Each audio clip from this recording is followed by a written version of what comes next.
नमस्कार। आप देख रहे हैं स्पेशल कवरेज न्यूज। मैं हूं शिव कुमार, मेरे साथ हैं संजय सर। संजय सर का बहुत बहुत स्वागत, बहुत बहुत अभिनंदन।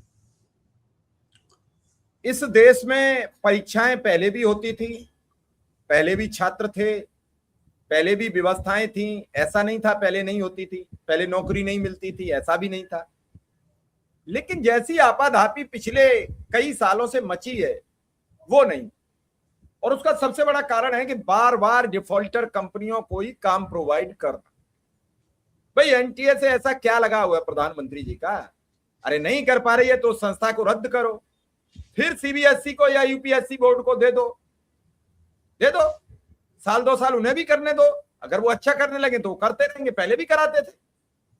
और रही नीट तो हर राज्य को फिर सीपीएमटी की तरह दे दो, अपना अपना करें।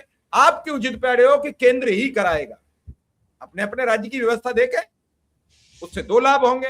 एक तो उस राज्य में वही उसी राज्य के लोग चले जाएंगे पढ़ाई में। उसके लिए आप इसलिए डर रहे हो कहीं फिर परीक्षा गड़बड़ हुई तो व्यापम व्यापम सब खुलते नजर आएंगे। तो कुल मिला के एक जगह ले आओ।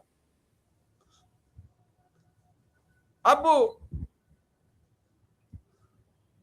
जंतर मंतर, फिर हटे तो झारखंड, और अब हटे तो बिहार। ये 3 बड़े आंदोलन हैं और छुटपुट तो गिनती में ही नहीं है कितने हैं। जैन अल्फा ने तो रिकॉर्ड तोड़ दिया है। जिस स्कूल में जानते हैं वहीं आ जाते हैं सड़क पे निकल के। स्कूल ठीक करो, पंखा ठीक करो, टॉयलेट ठीक करो, बाथरूम ठीक करो। सरकार की इतनी बेइज्जती कभी नहीं हुई।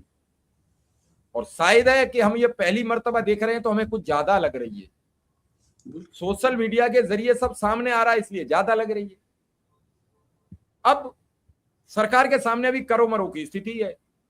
इधर किरेन रिजिजू कह रहे हैं कुछ नहीं हुआ, उधर सर्वोच्च अदालत में पुलिस वाले ही कह रहे हैं हाँ साहब चला तो है कुछ। तो किसको सही माना जाए? मतलब सफेद झूठ। टीवी से भरोसा लोगों का उठ गया, फिर भी झूठ परोसने से बाज आ नहीं रहे। संजय सर क्या है पूरा मामला? ये सब जब चल रहा है इतना गंभीर है, मतलब एक तरह से, और अभी अभी शिक्षा मंत्री को हटाया गया है और एक जबरदस्त आंदोलन के बाद सरकार को हटाना पड़ा। और उस जबरदस्त आंदोलन के लिए जो समझौता किया गया था, जिसके बाद वो आंदोलन खत्म हुआ, वो समझौता सरकार ने पूरा नहीं किया। और उसमें हम लोगों ने पहले बात की थी कि जो 22 बच्चों ने आत्महत्या कर ली थी उनको मुआवजा, और जिन लोगों पर केस मुकदमा या एफआईआर हुई थी उसे वापस लेना। 2 बिल्कुल जरूरी चीजें थी। किसी भी आंदोलन को तभी खत्म माना जाता है या आंदोलन तभी वापस होता है जब। तो सरकार ने तो अपनी तरफ से कुचलने की कोशिश की, जिसके लिए लाठी गोली चलाई, और उसका असर नहीं हुआ। उसके बाद भी वो दोबारा आ गए और बैठे रहे वगैरह वगैरह। तो सरकार को अंततः समझौता करना पड़ा और सरकार उस समझौते को भी नहीं मान रही है। तो इस तरह से सरकार जो है एकदम जो है छात्रों की मांग मानने को तैयार नहीं है। और वही है कि एनटीए को क्यों नहीं भंग किया जा रहा है। तो जो मांग थी, शुरुआत जो हुई थी आंदोलन की, वो इसीलिए हुई थी कि जब कोई शिकायत करने जाए तो उसको कॉकरोच और परजीवी कह दिया गया। वही मूल आधार था। और उसके बाद कॉकरोच जनता पार्टी बनी और आंदोलन शुरू हुआ वगैरह वगैरह, और प्रधानमंत्री उसको अभी ले गए दिमागी नक्सली तक। तो वो सब अलग मामला है। लेकिन सरकार का आंदोलन के प्रति जो रुख है वो बिल्कुल स्पष्ट है कि वो कुछ सुनने को, कुछ करने को तैयार नहीं। और जो मांग थी या जो आंदोलन हुआ वो केंद्र सरकार से संबंधित मांगों पे थी। माने एनटीए जो बीजेपी की सरकार ने बनाया है, सीबीएसई जो केंद्र सरकार के नियंत्रण में है, और उससे संबंधित परीक्षाएं, ये सब जब चल ही रहा था तो एक आंदोलन झारखंड में भी शुरू हो जाता है जो बिल्कुल राज्य के मामलों से संबंधित है, और जिसके लिए कहा जाता है कि राहुल गांधी ने चूंकि छात्रों की यहां मदद की इसलिए वहां भी करें, वहां भी जाएं वगैरह वगैरह। जो बाद में दिखाई पड़ा कि बीजेपी का आयोजन था या बीजेपी का प्रायोजित था या बीजेपी से प्रेरित था। मतलब उसमें बीजेपी के लोग तो थे ही थे, वो तो सब दिखाई।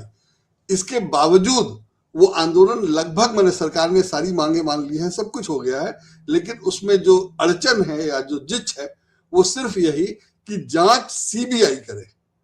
तो सीबीआई करे मतलब केंद्र सरकार को दे दिया जाए सारा मामला। तो झारखंड सरकार जो के पास जो मामला है या झारखंड सरकार का जिस मुद्दे पे विरोध किया जा रहा है वो माने ऐसे केंद्र सरकार जो रणनीति बना रही है या जो साजिश कर रही है या जो योजनाएं बना रही है या जिस ढंग से काम करवा रही है, जो मांग कर रही है, उसका मकसद ये दिखाई दे रहा है कि मामला केंद्र सरकार के हाथ में आ जाए, झारखंड का भी।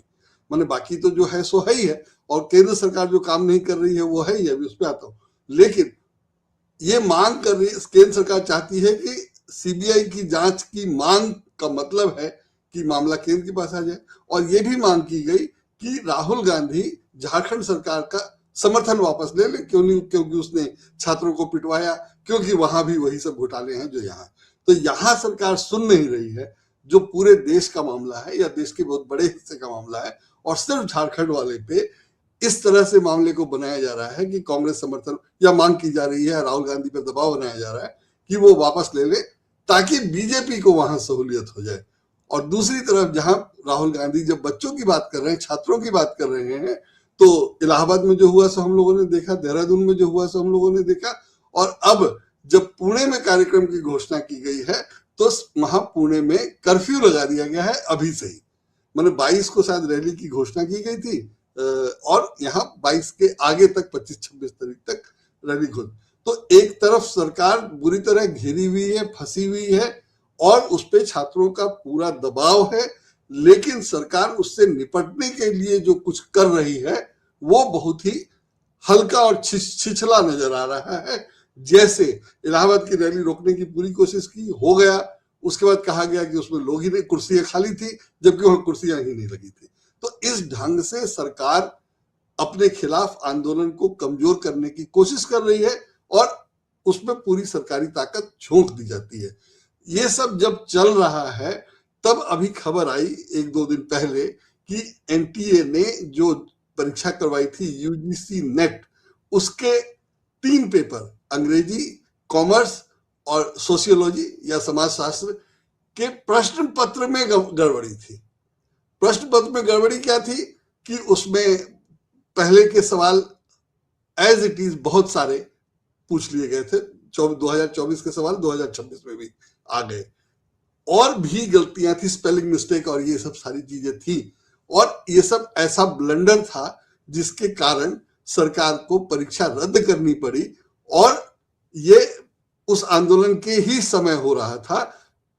हालांकि अखबारों में खबरें नहीं छपी हैं, कम छपी हैं, या उनको महत्व तो नहीं दिया गया है, लेकिन जो मोटा मोटी मामला है वो ये है कि प्रचार ये किया जा रहा है सरकार की तरफ से कि सरकार ने जो है इसमें कार्रवाई की है और 50 से अधिक कर्मचारियों को हटा दिया गया है, और परीक्षा प्रक्रिया में बड़े स्तर पर सुधार की कोशिश की जा रही है या सुधार के लिए काम किया जा रहा है। सच्चाई ये है कि क्वेश्चन पेपर में क्वेश्चन तक बनाना नहीं आ रहा है, बाकी का क्या किया जाए। अगर क्वेश्चन ही नहीं ठीक बन पा रहा है तो उसका क्या किया जाए। तो इसमें हुआ ये था कि यूजीसी नेट की ये परीक्षा 22 से 30 जून के बीच हुई थी, और अंग्रेजी की परीक्षा 25 को, अंग्रेजी का भी पेपर कैंसिल हुआ है, और वो 25 जून को हुई थी। जंतर मंतर पर उसी समय प्रदर्शन चल रहा था। इंग्लिश पेपर में 150 में से 150 सवाल पूछे गए थे, उसमें 67 सवाल 2024 के थे। 2024 में वही सवाल थे, हूबहू वही सवाल 2026 में भी पूछे जा रहे हैं। सोशियोलॉजी और कॉमर्स पेपर में स्पेलिंग और फैक्ट्स से जुड़ी गलतियां थी, और पेपर लीक होने की अफवाह भी थी। तो उस समय इन लोगों ने, चूंकि वो कॉकरोच जनता पार्टी का आंदोलन चल रहा था, तो इस समय उन लोगों ने कुछ नहीं किया, मामले को दबा दिया, स्वीकार ही नहीं किया कि कुछ गलतियां हैं वगैरह वगैरह। और 8 अगस्त को छात्रों ने जब धमकी दी कि 11 अगस्त को एनटीए ऑफिस पर विरोध प्रदर्शन किया जाएगा, तो 10 अगस्त को एनटीए ने घोषणा की कि वे 1 हफ्ते के अंदर आंसर की जारी करेंगे। जो क्वेश्चन होता है उसे आंसर की जारी एनटीए को ही करना होता है, तो वो 10 अगस्त को जारी कर देंगे। 11 अगस्त को 3 संदिग्ध पेपर, जो 3 पेपर में जिसमें पेपर ये गड़बड़ियां थी पेपर में, उनको छोड़कर बाकी के लिए सबके लिए आंसर शीट आंसर की जारी कर दिया गया। 16 अगस्त को दोबारा एग्जाम करने की घोषणा की गई। परीक्षा हुई थी 25 जून को और 16 अगस्त को दोबारा एग्जाम लेने की तारीख बताई जा रही है। और उस मामले में जब क्वेश्चन पेपर ही गलत था, अब क्वेश्चन पेपर गलत है इसको देखने के लिए इसमें समय लगने का कोई मतलब ही नहीं। रिपीट वाला तो चलिए आपको पता नहीं होगा, लेकिन बच्चों को ही पता था कि 2024 में यही सवाल पूछे गए थे और उसको चेक करने में कितना समय लगना था। और जो स्पेलिंग मिस्टेक है वो तो क्वेश्चन पेपर देख के कोई भी समझ जाएगा कि स्पेलिंग मिस्टेक है, और स्पेलिंग मिस्टेक नहीं होना चाहिए, या उस स्पेलिंग मिस्टेक से अगर बच्चों को दिक्कत होने वाली है तो जाहिर है कि वो क्वेश्चन पेपर रद्द होता, क्वेश्चन पेपर रद्द होता मतलब परीक्षा नहीं होती। तो कायदे से उस परीक्षा उसी समय नहीं होनी चाहिए थी, लेकिन उस समय परीक्षा होने दी गई और उसको रद्द करने की घोषणा 25 जून के बाद अब जाकर के की गई है। तो ये सब होने के बाद खबर तो जो नहीं छपती है वो सब तो नहीं छपती है। इसमें जो खास चीज है, जो पीछे जो जांच हुई है एनटीए पेपर लीक में, उसमें इसी सरकार में कहा गया है, पहले ऐसा नहीं होता था। पेपर लीक भी अगर होता था तो ये नहीं कहा जाता था कि क्वेश्चन सेटर ने ही लीक कर दिया या जिसने क्वेश्चन पेपर सेट किया उसी ने लीक कर दिया। इस बार के उसमें क्वेश्चन सेट करने वालों को गिरफ्तार किया गया है, और जैसा राहुल गांधी आरोप लगाते हैं या दिखाई भी दे रहा है कि सब जगह एक खास विचारधारा के लोगों को बैठा दिया गया। उनकी विचारधारा में ये पेपर लीक वगैरह कुछ महत्वपूर्ण नहीं है, और पेपर लीक अगर वही से लीक हो जा रहा है जिसने क्वेश्चन बनाया, तो उसको पेपर क्वेश्चन बनाने का जिम्मा किसने दिया?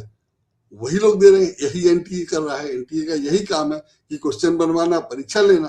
तो एनटीए जिसको पेपर बनाने के लिए दे रहा है वो पेपर लीक कर दे रहा है। और अगर पेपर लीक आपने योग्य सक्षम लोगों को दिया होता तो ये खराब पेपर में गलतियां क्यों होती, स्पेलिंग मिस्टेक क्यों होता, 2024 का सवाल 26 में क्यों पूछा जाए? तो जाहिर है कि एनटीए या जो भी सरकारी एजेंसी है जो भी पेपर सेट करने का काम दे रही है, वो भी शायद गैर जिम्मेदार लोगों को दे रही है या उन्हीं को दे रही है जिनसे लीक करवाने में सुविधा हो।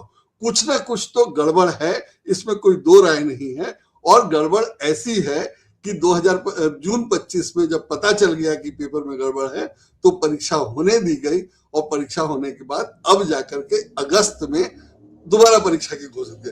तो जाहिर है छात्र इसी से परेशान होते हैं। पेपर लीक कभी कभी यदा कदा कभी कभी हो जाना कोई बड़ी बात नहीं है, और जैसा लोग कह रहे हैं कि पहले भी होता था इसलिए अभी भी होगा। तो अगर पहले होता था और आप ठीक नहीं कर पाए तो आपने किया क्या? और पहले जिस सिस्टम में होता था आपने एनटीए बनाया, पहले तो एनटीए नहीं था, और आपने एनटीए बनाया फिर भी चोरा है, तो बनाया किस लिए? और अगर बनाया और फिर भी चोरी हो तो पुरानी व्यवस्था पे चली जाइए, जैसा आपने कहा। तो पुरानी व्यवस्था पे भी नहीं जा रहे हैं, लीक हो रहा है तो उसको मान नहीं रहे।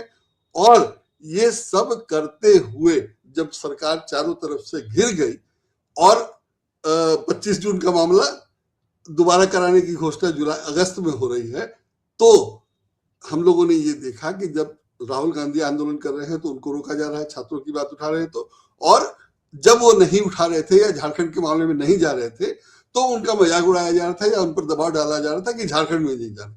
झारखंड का सब कुछ हो गया। तो झारखंड के बारे में मैं बता चुका कि झारखंड का मामला बीजेपी का कराया हुआ है। सब कुछ हो जाने के बाद भी मांग ये है कि सीबीआई को दिया जाए, उस पर भी हम लोग पहले बात कर चुके हैं। सब कुछ हो गया। सबको पता है कि शिक्षा मंत्री के इस्तीफे से कुछ बदला नहीं, और जैसे शिक्षा मंत्री पहले वाले थे वैसे ही बाद वाले हैं, उसमें भी कुछ खास नहीं बदला। एनटीए का मामला है, परीक्षा पेपर सेटर का मामला है, पेपर लीक होने का मामला है, और सरकार कानून बना रही है ये कि पकड़ा जाएगा तो उसको सजा देंगे। और पकड़ा कैसे जाएगा जब पेपर लीक बनाने वाला ही लीक कर रहा है? तो जाहिर है उसको प्रूफ होने में बहुत दिक्कत है। और अगर प्रूफ होगा तो कैसे होगा जब आपने दिया ही ऐसे लोगों को है जो अयोग्य हैं या क्वेश्चन सेट ही गड़बड़ करते हैं। यहाँ तो लीक का मामला ही नहीं है। तो अगर आपने अयोग्य लोगों को सेट करने के लिए क्वेश्चन दिया था एक ग्रुप को, मैं दोनों को मिला के मैं कह रहा हूं जैसे उसमें हो लगता है कि मिला हुआ है, लेकिन मेरे कहने का मतलब ये है कि आपने किस लोगों से क्वेश्चन सेट करवाए जिन लोगों ने पेपर गलत सेट किए या उसमें गलतियां थी या पुराने सवाल ही पूछ लिए। आप ही ने कुछ लोगों से सेट कराए जिन पर आप ही के आरोप है या जांच में पता चला कि उन्हीं लोगों ने पेपर लीक कर दिया था। तो जाहिर है कि गड़बड़ी जो भी क्वेश्चन सेट कर रहा है वो करवा रहा है, या जो क्वेश्चन सेट करने का जिम्मा दे रहा है वो करवा रहा है। और जब शिक्षा मंत्री के हटाने के बाद भी अगर कुछ नहीं बदला है तो जाहिर है कि गड़बड़ी कहीं और है, कुछ और है। लेकिन सरकार ने अभी तक क्या कार्रवाई की है कि उसने कानून बना दिया, सजा बढ़ा दिया। तो गड़बड़ी रोकने के लिए तो अभी तक कुछ नहीं किया गया है, या गड़बड़ी रोकने पर कार्रवाई ही नहीं हुई है। इस तरह से चल रहा है और उसको रोकने के लिए या उससे ध्यान बटाने के लिए झारखंड का आंदोलन किया गया, और झारखंड के आंदोलन को लंबा खींचने के लिए या झारखंड आंदोलन से फायदा उठाने के लिए कि बीजेपी सरकार को फायदा मिले, सीबीआई से जांच कराने की मांग की जा रही है। और ये मांग की जा रही है कि राहुल गांधी को समर्थन वापस ले लेना चाहिए, जिसका भी फायदा बीजेपी को होगा। और जाहिर है राहुल गांधी वैसा नहीं करेंगे तो आंदोलन चलता रहेगा, और आंदोलन चलता रहेगा तो जो असल केंद्र सरकार के खिलाफ जो छात्रों का आंदोलन चल रहा था उससे ध्यान भटका के झारखंड सरकार के खिलाफ जो आंदोलन चल रहा है उसकी ओर बटाने का काम, ये बीजेपी की राजनीति है, जो अब बहुत लिजी और कमजोर और घटिया लग रही है, जो दिखाई दे रहा है, सबको समझ में आ रहा है, और ये सब कुछ हो रहा है। और जो सरकार जैसे काम कर रही है उसमें पेपर लीक को रोकने की कोई व्यवस्था दिखाई नहीं दे रही है। छात्रों को परेशान करने का वैसे ही मामला है, सुप्रीम कोर्ट में केस था, ये वापस लेने का जो मामला है उसमें सरकार ने वो लिस्ट नहीं दी कोर्ट को जो मुकदमे एफआईआर हुए हैं, और सरकार ने जो वादा किया था कि हम एफआईआर वापस ले लेंगे वो नहीं किया है, जिसने सीजेपी ने कहा है कि ये देश के साथ या उनके साथ वादा खिलाफी है। वो फिर कह रहे हैं कि हम आंदोलन पे बैठेंगे। और जो सरकार ने लाठी चलवाई थी जिससे छात्र घायल हुए थे, उसमें जैसा आपने बताया कि रिजिजू ने कहा कि कोई मरा ही नहीं तो क्या हुआ, और उनको ये याद नहीं है कि 22 बच्चे मर गए या आत्महत्या कर ली तब ये आंदोलन शुरू हुआ था। तो ये कह रहे हैं कि लाठी को गोली चली तो क्या हुआ, कोई मरा नहीं।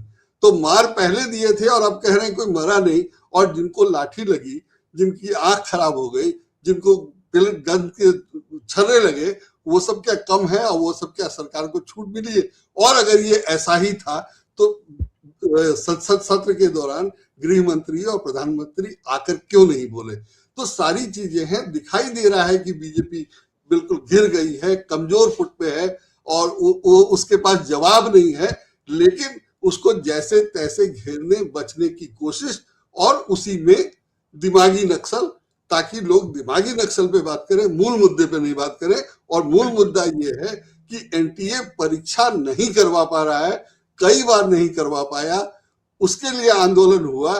तो सरकार ने एनटीए का तो कुछ नहीं ही किया, जिसके कारण पेपर लीक होता उसके लिए भी कुछ नहीं किया, और अभी भी स्वीकार नहीं कर रही है कि गलती वहां है, और उस पर कोई कार्रवाई की तो बात ही नहीं है, शिक्षा मंत्री बदलने के बावजूद। बिल्कुल आपने ठीक कहा है कि अब देखते हैं क्या होता है। फिलहाल इस खबर को यहीं विराम देंगे और दर्शकों से पूछें क्या शिक्षा मंत्री बदलने के बाद पेपर लीक रुका, हमें जरूर बताइए, और संजय सर को भी बताइए। आपका बहुत बहुत आभार, बहुत बहुत धन्यवाद।